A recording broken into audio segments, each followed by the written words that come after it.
Amit auto चलाता था। एक दिन बहुत काम होने की वजह से रात के 12 बज गए थे।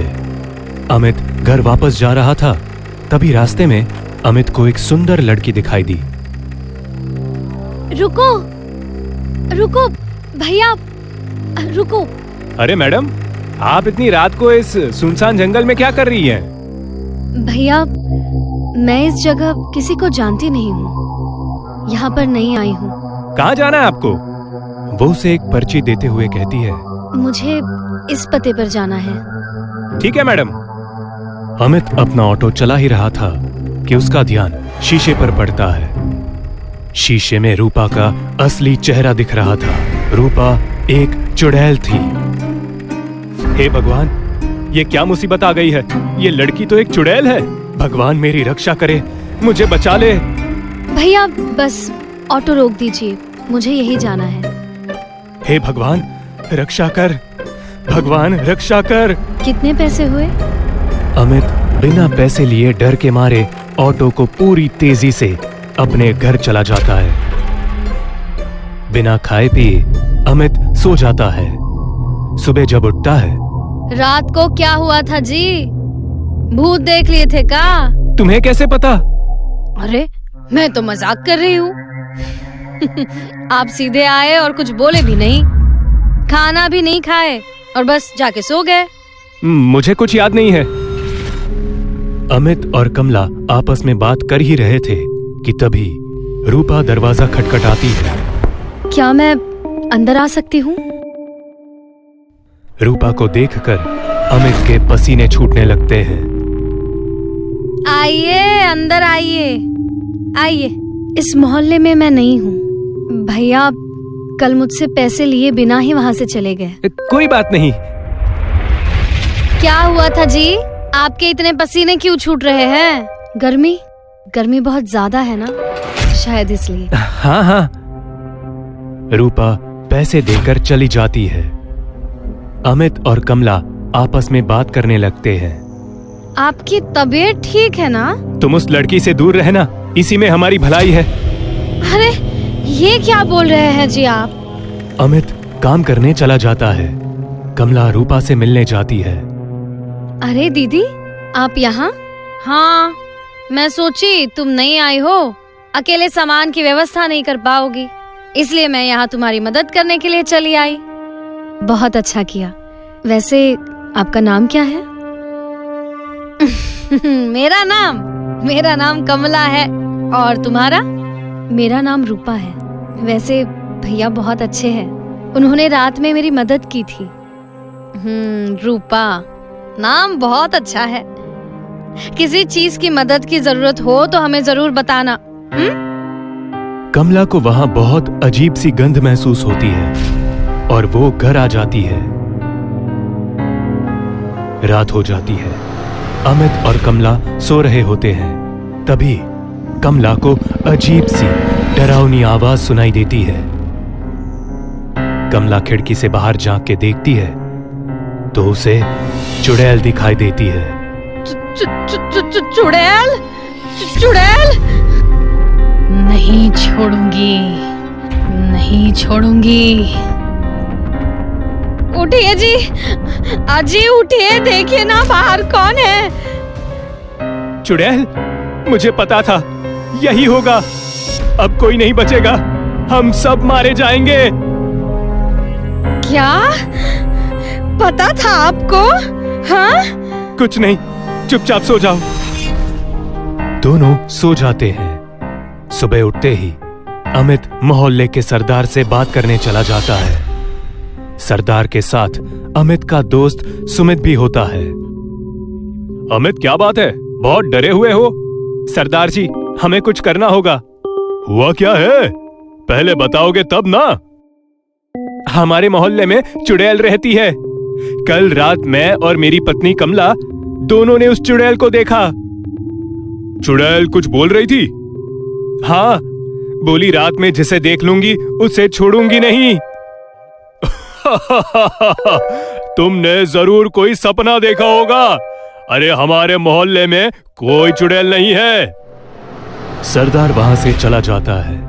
अमित और सुमित आपस में बात करने लगते हैं। अमित, हमारे मोहल्ले में एक नई लड़की आई हुई है, बहुत सुंदर है, वो हमें बहुत पसंद है। सुमित, तुम दूर रहना उस लड़की से। क्या हुआ, ऐसे क्यों बोल रहे हो? क्योंकि वही लड़की चुड़ैल है। तुम भी गजब का मजाक करते हो। मत करो विश्वास मेरी बातों पर, एक दिन पछताओगे। एक दिन सरदार रास्ते में जा रहा था तो सामने से रूपा को आते देख रुक जाता है। तो तुम ही हो नई लड़की? हाँ, लेकिन आप कौन हो? मैं इस मोहल्ले का सरदार हूँ। अच्छा, तो आप हैं सरदार जी। आपको यहाँ किसी प्रकार की मदद चाहिए तो हमें बता देना। मदद? वो तो तुझे चाहिए होगी आज। कुछ कहा आपने? कुछ नहीं, आज रात आप मेरे घर आइए खाना खाने। रात हो जाती है।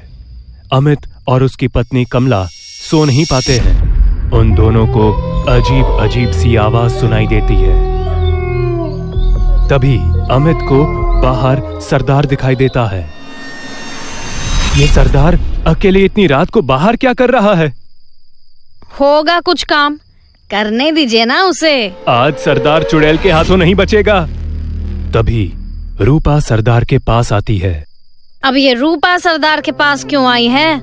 उसी वक्त रूपा चुड़ैल में बदल जाती है। हे भगवान, रूपा ही चुड़ैल है। कमला छिपकर देख रही होती है। तभी चुड़ैल सरदार का गला पकड़ के हवा में उठा देती है। तुम्हारी इतनी हिम्मत कि तुम मेरे सामने आओगे? मुझे माफ कर दो, मुझसे गलती हो गई, मुझे जाने दो। हाँ, मैं तुम्हें छोड़ दूंगी हमेशा हमेशा के लिए। चुड़ैल सरदार का खून चूस चूस के मार देती है। ये सब देख अमित और कमला बहुत डर जाते हैं। सुबह दोनों आपस में बात करने लगते हैं। अब हम लोगों का क्या होगा? ये रूपा ऐसे ही हम सबको एक एक करके मार देगी जी। अब भगवान ही बचाएगा हम सबको। हम लोग ना इस जगह को हमेशा के लिए छोड़कर चले जाते हैं। हाँ, ये ठीक रहेगा। मैं आज कुछ पैसे उधार लेकर आता हूँ। कल हम लोग इस मोहल्ले को हमेशा के लिए छोड़कर चले जाएंगे। अमित काम के लिए चला जाता है। कमला घर में अकेली होती है। तभी रूपा वहां आती है। मेरे घर में चीनी खत्म हो गई है, क्या थोड़ी सी चीनी मिलेगी? आज ये चुड़ैल मुझे मार देगी, मेरा खून पी जाएगी। दीदी, दीदी, किस सोच में पड़ गई आप? कुछ नहीं रूपा। हाँ, क्या चाहिए तुम्हें? थोड़ी चीनी चाहिए थी। हाँ, अभी लाती हूँ। हाँ, अभी लाती हूँ। कमला रूपा को चीनी दे देती है। रूपा चली जाती है। रात बहुत हो जाती है। अमित ऑटो लेकर घर जा रहा होता है। आज भी बहुत रात हो गई। उस चुड़ैल के हाथों में मैं पड़ गया तो जिंदा नहीं बचूंगा। तभी अमित को सुमित दिखाई देता है। अमित ऑटो रोक देता है। अमित कुछ बोलना चाहता है, उससे पहले अमित को रूपा दिख जाती है। हे भगवान, ये तो चुड़ैल रूपा है। आज ये मेरे दोस्त सुमित को नहीं छोड़ेगी। मैंने सुमित को मना किया था, उसने मेरी बात नहीं सुनी। कुछ भी हो, इसे मुझे बचाना पड़ेगा। अमित दोनों के पीछे जाने लगता है। तभी अमित को दोनों की बातें सुनाई देती है और अमित छिपके सुनने लगता है। रूपा, तुम बहुत सुंदर हो। सुंदर? और मैं? ये कहकर रूपा चुड़ैल बन जाती है। चुड़ैल, अब कैसी लगी मैं तुझे? हाँ? हूँ ना सुंदर? हूँ ना सुंदर? मुझे छोड़ दो, बचाओ, बचाओ। अमित कुछ कर पाता उससे पहले ही चुड़ैल सुमित का गला तोड़ देती है और उसका खून पीने लगती है। अमित ये सब देखकर डर के मारे जल्दी से ऑटो लेकर घर चला जाता है। क्या हुआ जी, इतनी देर कहाँ कर दी? हाँ, और इतने डरे हुए क्यों लग रहे हो आप?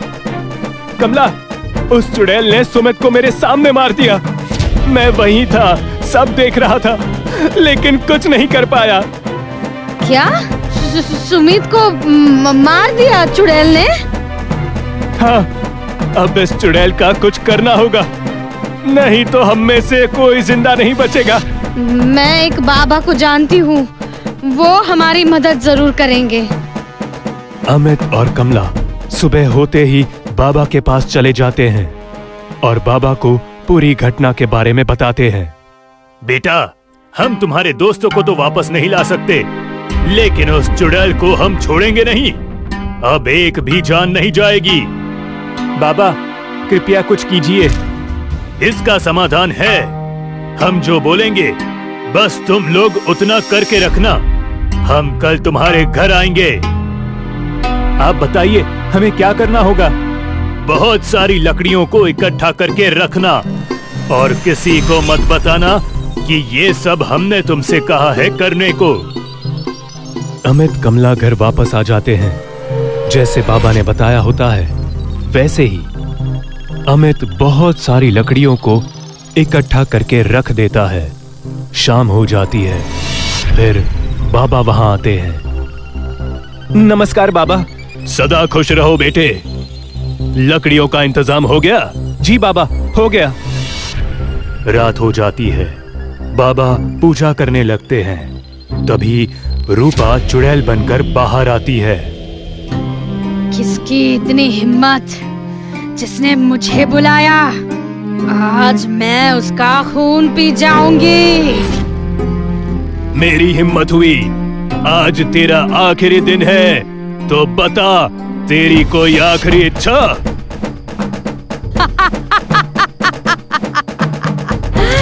हाँ, तेरा खून पीना है। अमित, लकड़ियों में आग लगाओ।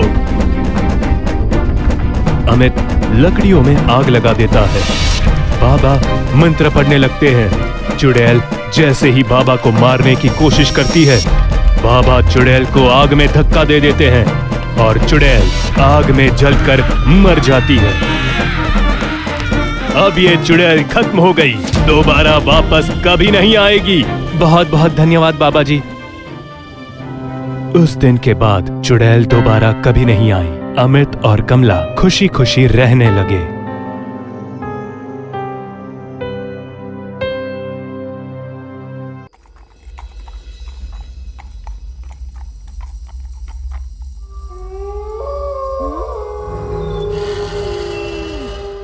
गांव वालों, मैं डाकू मंगल सिंह बोल रहा हूँ।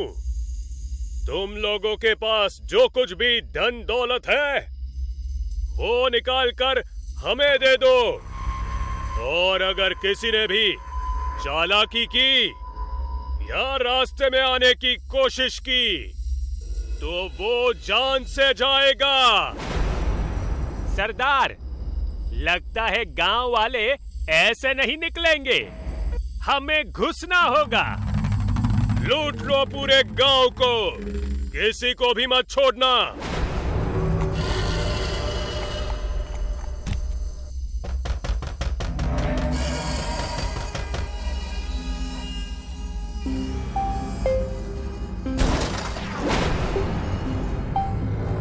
उठ, हमारे सरदार गला फाड़ रहे हैं और तू घोड़े बेचकर सो रहा है। चल उठ जा। गलती हो गई माई बाप, गलती हो गई। चल बता, माल कहाँ है? बोल। माई बाप, मेरे पास कुछ भी नहीं है। मैं सच कह रहा हूँ, मैं बहुत गरीब आदमी हूँ। लेकिन मैं आप लोगों को एक ऐसी जगह बता सकता हूँ जहाँ बहुत सारी दौलत मिल सकती है आप लोगों को। कौन सी जगह? माई बाप, यहाँ से 50 मील दूर भानगढ़ का किला है। वहाँ आप लोगों को इतना धन मिलेगा कि आप लोगों की 1000 पुश्तें बैठ कर खाएंगी। तुझे कैसे पता? क्योंकि मैं भी कुछ साल तक वहाँ पहरा देने का काम करता था। ठीक है, हम तुझे छोड़ रहे हैं, लेकिन तेरी बात गलत निकली तो हम वापसी में तुझे ऐसी मौत देंगे कि तेरी आत्मा तक कांप जाएगी। चलो साथियों, हमें भानगढ़ के किले में जाना है। गरीबों पर अत्याचार करने की यही सजा है कि तुम लोग भानगढ़ जाकर मरो। भानगढ़ का रक्षक तुम्हें छोड़ेगा नहीं।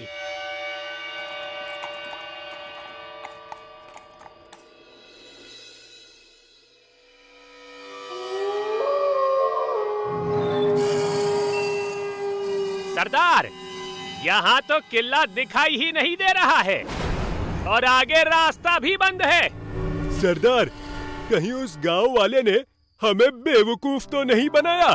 मरने से हर कोई डरता है, उसने झूठ नहीं बोला होगा। तुम लोग एक काम करो, चारों ओर फैल जाओ और देखो कोई और रास्ता मिलता है क्या।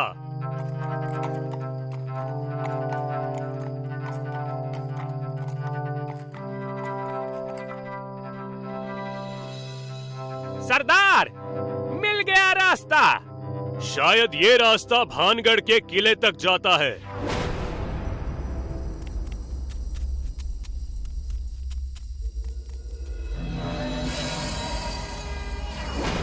चाचा, ओ चाचा।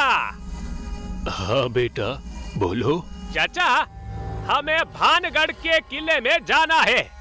उसका रास्ता यही है क्या? भानगढ़? लेकिन तुम लोग इतनी रात को वहाँ क्यों जा रहे हो? हम किले में रखे खजाने को लूटने जा रहे हैं। क्या? फिर तो तुम लोग गलत करने जा रहे हो। लौट जाओ यहाँ से। तो तू हमें रोकेगा बुड्ढे? बुड्ढे, हमें रोकने की कोशिश मत कर, वरना तेरी बची कुची जिंदगी हम छीन लेंगे। समझा कि नहीं? अब चल हट। मैं तुम लोगों को रोक नहीं रहा हूँ, बल्कि समझा रहा हूँ। अबे बुड्ढे, बोला ना चल हट। ज्यादा समझा बुझा मत, चल हट रास्ते से। ठीक है, तुम लोगों को जो करना है वो करो, जाओ। लगता है बुड्ढा डर गया।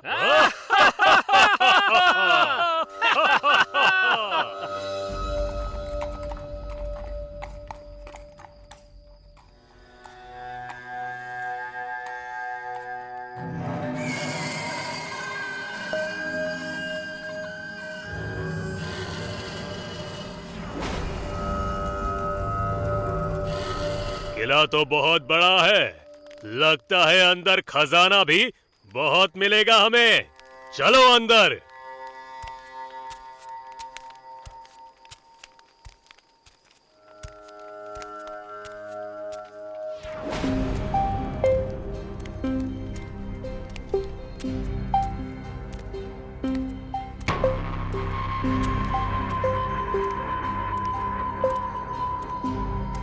सरदार, किला अंदर से भी बहुत बड़ा है, लेकिन खजाना कहाँ होगा कुछ समझ नहीं आ रहा है। जहाँ भी होगा हमारी नजरें उसे ढूंढ ही लेगी। सरदार, उस कमरे से रोशनी बाहर आ रही है, लगता है वहाँ कुछ है।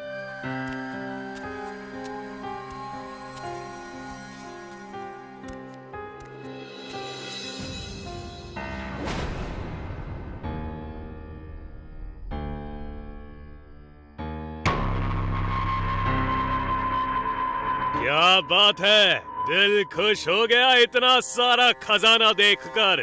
सचमुच इस भानगढ़ किले में इतना खजाना है कि हमारी 1000 पुश्तें बैठकर खाएंगी। आपने सही कहा सरदार। सरदार, अब हमें देर नहीं करनी चाहिए। सारा खजाना बोरी में भरते हैं और निकल चलते हैं। तुम सही कह रहे हो लाखा, जल्दी से सब कुछ बोरी में भर दो।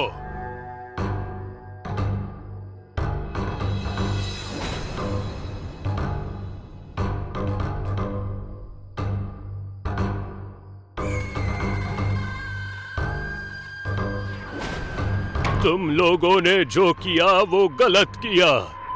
तुम लोगों को ऐसा नहीं करना चाहिए था। तो वही बुड्ढा है ना जिसने हमें रास्ता बताया था? हाँ, मैं वही हूँ। मैं एक बार फिर कह रहा हूँ, वापस रख दो सारा खजाना, वापस रख दो। सुन बे बुड्ढे, हम इतनी दूर खाली हाथ वापस जाने के लिए नहीं आए हैं। हम तो खजाना लेकर ही जाएंगे। मेरे रहते तुम लोग इस किले से एक कंकड़ भी नहीं ले जा सकते। अगर तुम्हें अपनी जान प्यारी हो तो वापस चले जाओ। तू रोकेगा बुड्ढे हमें? तू है कौन? भानगढ़ का रक्षक भान सिंह हूँ मैं। भानगढ़ का रक्षक?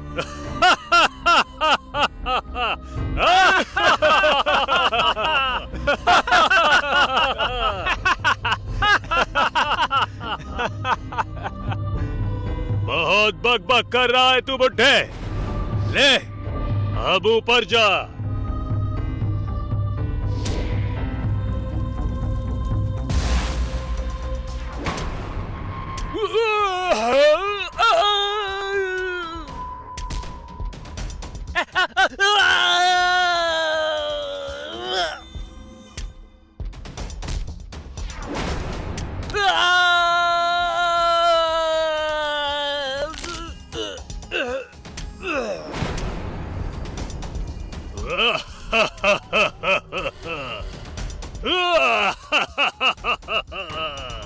भान सिंह के रहते भानगढ़ का कोई बाल भी बांका नहीं कर सकता, क्योंकि मैं हूँ भानगढ़ का रक्षक। अनीश अपना घर बदल रहा था। उसको नौकरी में तरक्की मिली थी, इसलिए वो अपना शहर छोड़कर दूसरे शहर में रहने आया था। इस नए घर में उसका पहला दिन था। वो अपना सामान रखकर नया घर देख रहा था। तभी उसे तहखाने में एक संदूक जैसा कुछ दिखाई दिया। ये क्या चीज है? दिखने में तो संदूक जैसा लगता है, पर इस घर में संदूक का होना कुछ समझ नहीं आया। देखे तो क्या है? अनीश उस संदूक को बाहर ले आया और उसे देखने लगा। इस पर तो ताला लगा हुआ है, मतलब ये किसी की अमानत है। इसे वापस रखना ही ठीक होगा। जिसका भी ये सामान होगा वो आकर ले जाएगा। जैसे ही अनीश ने संदूक को वापस रखने के इरादे से हाथ लगाया, उसके अंदर से पीली रोशनी चमकने लगी। अनीश डर गया। उसे कुछ भी समझ नहीं आया। संदूक से निकलने वाली उस पीली रोशनी ने उसे अपने वश में कर लिया। मुझे इसे खोलकर देखना ही है कि इसमें क्या है। अनीश ने बाहर से एक पत्थर लाकर उस संदूक का ताला तोड़ दिया। जैसे ही ताला टूटा, अंदर से रोशनी का निकलना बंद हो गया और अनीश वश से बाहर निकल गया। ये मैंने क्या कर दिया? मुझसे बहुत ही बड़ी गलती हो गई। लेकिन अब ये टूट ही गया है, तो इसके अंदर एक बार क्या है वो भी देख लेता हूँ। अनीश ने उस संदूक को खोला। जैसे ही उसने अंदर झांक कर देखा तो वो अवाक रह गया। अंदर पूरा संदूक भर के सोना पड़ा था। बहुत सारे सोने के सिक्के थे। सबसे ऊपर एक सफेद रंग की चिट्ठी भी थी। अनीश ने वो चिट्ठी उठाई और वो उसे पढ़ने लगा। जो भी आदमी इस सोने को देखेगा, उसे इस सोने को खुद के लिए इस्तेमाल करना होगा। अगर वो ऐसा नहीं करता तो वो आदमी खत्म हो जाएगा। अनीश चिट्ठी की ये बात पढ़कर बहुत ज्यादा डर गया, पर अगले ही पल उसके मन में सोने के प्रति लालसा जगी। कोई बेवकूफ ही होगा जो इस चिट्ठी की बात मानेगा, पर ये सोना मिला है तो इसे जाया नहीं कर सकता। मेरे तो भाग खुल गए। अब मैं भी अमीर बनूंगा। अनीश ने उन सिक्कों से अपना नसीब बदलना शुरू किया। उसने नौकरी छोड़ दी और एक बड़ा सा घर खरीदकर उसी में रहने लगा। दुनिया के सारे ऐशो आराम अनीश के पास थे। जब अनीश के सारे पैसे खत्म हो गए तो वो फिर संदूक से सोना निकालने के लिए गया। पर जब उसने संदूक खोला तो उसमें एक आखिरी सिक्का बचा था और उस सिक्के के नीचे एक काले रंग की चिट्ठी थी। अनीश ने वो चिट्ठी उठाई और उसे पढ़ने लगा। जो कोई इस आखिरी सिक्के का इस्तेमाल अपने फायदे के लिए करेगा वो इस दुनिया से खत्म हो जाएगा। इस बार अनीश ज्यादा डर गया क्योंकि इस बार उसे वो सिक्का इस्तेमाल नहीं करना था। ये सब क्या है?